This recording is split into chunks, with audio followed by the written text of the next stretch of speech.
Good morning, friends. It's good to see you this morning on the Saturday morning. I know, again, we are meeting earlier, just the way I need to meet this morning, but I'm sure some of you don't mind. It's probably better for you, and some of you, you'll have to forgive me for the earlier time.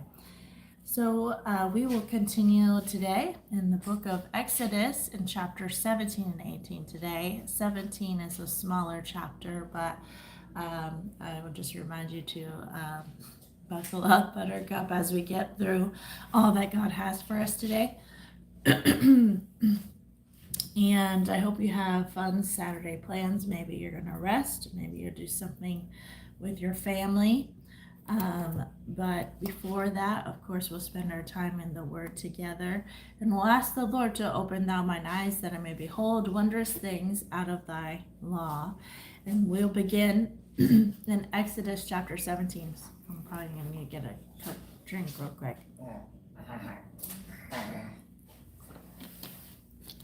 And my husband helps me out with the background voice or sounds. So, Exodus chapter 17. And all the congregation of the children of Israel journeyed from the wilderness of Sin after their journeys according to the commandment of the Lord, and pitched in Rephidim. And there was no water for the people to drink. Wherefore the people did chide with Moses and said, Give us water that we may drink. And Moses said unto them, Why chide ye with me? Wherefore ye do tempt the Lord? And so maybe you're not familiar with the word chide, but chide, according to the Bible dictionary, means to scold, reprove, contend in a harsh manner, be angry, or have this argumentative way. So chide. They were chiding with Moses. Let's continue on in verse 3. And the people thirsted there for water, and the people murmured against Moses, so they also murmured against him, complaining, and said, Wherefore is this that thou hast brought us up out of Egypt to kill us and our children and our cattle with thirst? Again, they're saying, you just brought us out here to kill us. And we know that is not the truth, but when people are complaining, it goes to the furthest extent, right? So, and Moses cried unto the Lord, saying, What shall I do unto this people? They be almost ready to stone me. And the Lord said unto Moses, Go on before the people, and take with thee of the elders of Israel and thy rod, wherewith thou smotest the river, take in thy hand, and go. Good morning, everyone. Behold, I will stand before thee there upon the rock in Horeb, and thou shalt smite the rock, and there shall come water out of it, that people may drink. And Moses did so in the sight of the elders of Israel. And he called the name of the place Massah and Meribah, because of the chiding of the children of Israel, and because they tempted the Lord, saying, Is the Lord among us or not? Then came Amalek and fought with Israel in Rephidim, and Moses said unto Joshua, Choose us out men, and go out, fight with Amalek. Tomorrow I will stand on the top of the hill with the rod of God in mine hand. So Joshua did as Moses had said to him, and fought with Amalek, and Moses and Aaron and Hur went to the top of the hill. And it came to pass, this is a Bible story. If you're joining us, this is straight from the Bible, God's holy word. And it came to pass, when Moses held up his hand, that Israel prevailed, and when he let down his hand, Amalek prevailed. So as long as Moses had his hand up with the rod in his hand, they were winning the war. But as soon as he got tired and his hand came down, they began to lose the war. But it says, and it came to pass, when Moses held up his hand, that Israel prevailed, and when he let it down, Amalek prevailed. Verse 12, but Moses' hands were heavy, and they took a stone, and they put it under him, and he sat thereon, and Aaron and Hur stayed up his hands. So now, not only did he have to sit down, but he had to have Aaron and Hur on each side of him, holding up his hands so that they could continue on in this battle. So Let's continue on. So it says, the one on one side and the one on the other side, and his hands were steady until the going down of the sun. And Joshua discomfited Amalek and his people with the edge of the sword. And the Lord said unto Moses, Write this for a memorial in a book, and rehearse it in the ears of Joshua, for I will utterly put out the remembrance of Amalek from under heaven. And Moses built an altar and called the name of it Jehovah Nissi. For he said, Because the Lord has sworn that the Lord will have war with Amalek from generation to generation. So I'm going to give you a little insight on the situation of the Amalekites. They were a nomadic tribe who had descended from Jacob's brother Esau. Because of their treatment of Israel at this time, they were condemned by God to be destroyed. So there's a whole lot of history back behind that, but that will be just a little bit of there. So let's continue on in chapter 18. When Jethro, the priest of Midian, Moses' father-in-law, heard of all that God had done for Moses and for Israel, his people, and that the Lord had brought Israel out of Egypt, then Jethro, Moses' father-in-law, took Zipporah, Moses' wife, after he had sent her back, and her 2 sons, of which the name of the one was Gershom, for he said, I have been an alien in a strange land. And the name of the other was Eleazar, for the God of my father said, He was mine help, and deliver me from the sword of Pharaoh. And Jethro, Moses' father-in-law, came with his sons and his wife unto Moses in the wilderness, where he encamped in the mount of God. And he said unto Moses, I thy father-in-law Jethro am come unto thee, and thy wife and her 2 sons with her. And Moses went out to meet his father-in-law, and did obeisance, and kissed him. And they asked each other of their welfare, and they came into the tent. So now they're going to get together and have a talk about how each other are doing. Verse 8, And Moses told his father-in-law all that the Lord had done unto Pharaoh and to the Egyptians for the Israel's sake, and all the travail that had come upon them by the way, and how the Lord delivered them. And Jethro rejoiced for all the goodness which the Lord had done to Israel, whom he had delivered out of the hand of the Egyptians. And Jethro said, Blessed be the Lord, who hath delivered you out of the hand of the Egyptians, and out of the hand of Pharaoh, who hath delivered the people from under the hand of the Egyptians. Now I know the Lord is greater than all the gods, for in the thing wherein they dealt proudly he was above them. And Jethro, Moses' father-in-law, took a burnt offering and sacrifices for God, and Aaron came, and all the elders of Israel, to eat bread with Moses' father-in-law before God. And it came to pass on the morrow that Moses sat to judge the people, and the people stood by Moses from the morning until the evening. And when Moses' father-in-law saw all that he did to the people, he said, What is this thing that thou doest to the people? Why sittest thou thyself alone, and all thy people stand by thee from morning unto evening? He couldn't believe he was doing it all by himself. And Moses said unto his father-in-law, Because the people come unto me, inquire to God. When they have a matter, they come unto me, and I judge between one and another, and I do make them know the statutes of God and his laws. And Moses' father-in-law said unto him, The thing that thou doest is not good. But that's not because of what he was giving the statutes, but because he was doing it alone. So, verse 18, Thou wilt surely wear away, both thou and this people that is with thee, for this is too heavy for thee, and thou art not able to perform it thyself alone. Hearken now unto my voice, I will give thee counsel, and God shall be with thee. Be thou for the people to Godward, that thou mayest bring the causes unto God. And thou shalt teach them ordinances and laws, and shalt show them the way wherein they must walk, and the work they must do. Moreover, thou shalt provide out of all the people able men, such as fear God, men of truth, hating covetousness, and place such over them to be rulers of thousands and rulers of hundreds, rulers of 50s and rulers of 10s. So now he won't be doing it all by himself. In verse 22, And let them judge the people at all seasons, and it shall be that every great matter they shall bring unto thee, but every small matter they shall judge, so shall it be easier for thyself, and they shall bear the burden with thee. If thou shalt do this thing, and God command thee, so then thou shalt be able to endure. And all this people shall also go into their place in peace.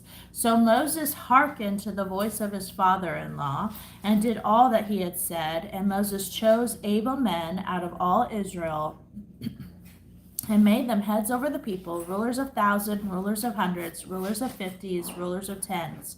And they judged the people at all seasons. The hard causes they brought unto Moses, but every small matter they judged themselves. And Moses let his father-in-law depart, and he went his way into his own land. It was a good thing that his father-in-law Jethro came. Moses definitely needed that meeting. So there are a couple of makeup tests in chapter 17 in a sense. Since they did not pass the water test, remember, because they complained there, they were tested again in that area. And did they pass it? No. Also, Pharaoh's army may have been defeated, but that doesn't mean the battles were over. When the people chided with Moses, who did he say that they were tempting? It says the Lord. Who did the Israelites fight in chapter 17? Amalek. Who led the troops into battle? Joshua, which we will be hearing a lot more about Joshua in the near future. Who held up Moses' arms? That was Aaron and Hur. Excuse me. That the victory was won when Moses' arms were in the air is symbolic of how victory came from the Lord. Sorry. And not from us. Who was Moses' father-in-law? Jethro. And that is not just the guy from the Beverly Hillbilly show, but Jethro first was in the Bible. So what would happen to Moses if he did not get help? He would wear away, right? He would eventually not be able to do anything. So what we learn from this is that we should ask for help, and especially as a leader, make sure that we're delegating things. We also learn not to complain, right? Not to murmur, and how to approach things with the Lord. So let's continue on in Proverbs chapter 22. Proverbs 22. All right. Proverbs 22. A good name is rather to be chosen than great riches, and loving favor rather than silver or gold. The rich and poor meet together, the Lord is a maker of them all. A prudent man foreseeth the evil, and hideth himself, but the simple pass on and are punished. By humility and the fear of the Lord are riches and honor and life. Thorns and snares are in the way of the forward. He that doth keep his soul shall be far from them. Train up a child in the way he should go, and when he is old, he will not depart from it. Please excuse all the background noise. As we are preparing to leave, it's a little bit noisier than usual. The rich ruleth over the poor, and the borrower is a servant to the lender. He that soweth iniquity shall reap vanity, and the rod of his anger shall fail. He that hath a bountiful eye shall be blessed, for he giveth of the bread to the poor. Cast out the scorner, and contention shall go out, yea, strife and reproach shall cease. He that loveth pureness of a heart, for the grace of his lips the king shall be his friend. The eyes of the Lord preserve knowledge, and he overthroweth the words of the transgressor. The slothful man saith, There is a lion without, I shall be slain in the streets. The mouth of a strange woman is a deep pit. He that abhorreth of the Lord shall fall therein. Foolishness is bound in the heart of a child, but the rod of correction shall drive it far from him. He that oppresseth the poor to increase his riches, and he that giveth to the rich shall surely come to want. Good morning, Bree. Thank you for praying for us as we travel back. We miss you and love you as well. Bow down thine ear and hear the words of the wise, and apply thine heart unto my knowledge. For it is pleasant thing, if thou keep them within thee, that should withal be fitted in thy lips, that they trust may be the Lord. I have made known to thee this day, even to thee. Have not I written to thee excellent things and counsels and knowledge, that I might make thee know the certainty of the words of truth, that thou mightest answer the words of truth to them that send unto thee? Rob not the poor because he is poor, neither oppress the afflicted in the gate, for the Lord will plead their cause, and spoil the soul of those that spoil them. Make no friendship with an angry man, and with a furious man thou shalt not go, lest thou learn his ways and get a snare to the soul. Be not thou one of them that strike hands, or of them that are sureties for death. If thou knowest to pay, why should he take away thy bed from under thee? Remove not the ancient landmarks which thy fathers have set. Seest thou a man diligent in his busyness, he shall stand before kings' business, and he shall not stand before mean men. And lastly, we'll read in Psalm 53. Sorry, I think I'm wearing down. My throat is acting up. My nose is running. Sorry for all that.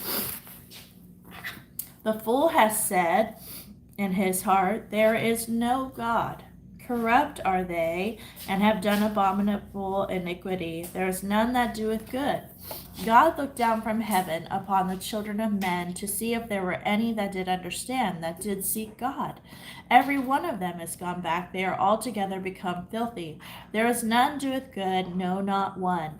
Have the workers of iniquity no knowledge, who eat up my people as they eat bread? They have not called upon God. There were they in great fear, where no fear was, for God has scattered the bones of him that encampeth against thee. Thou hast put them to shame, because God hath despised them. O thou that the salvation of Israel were come out of Zion, when God breaketh back the captivity of his people, Jacob shall rejoice, and Israel shall be glad.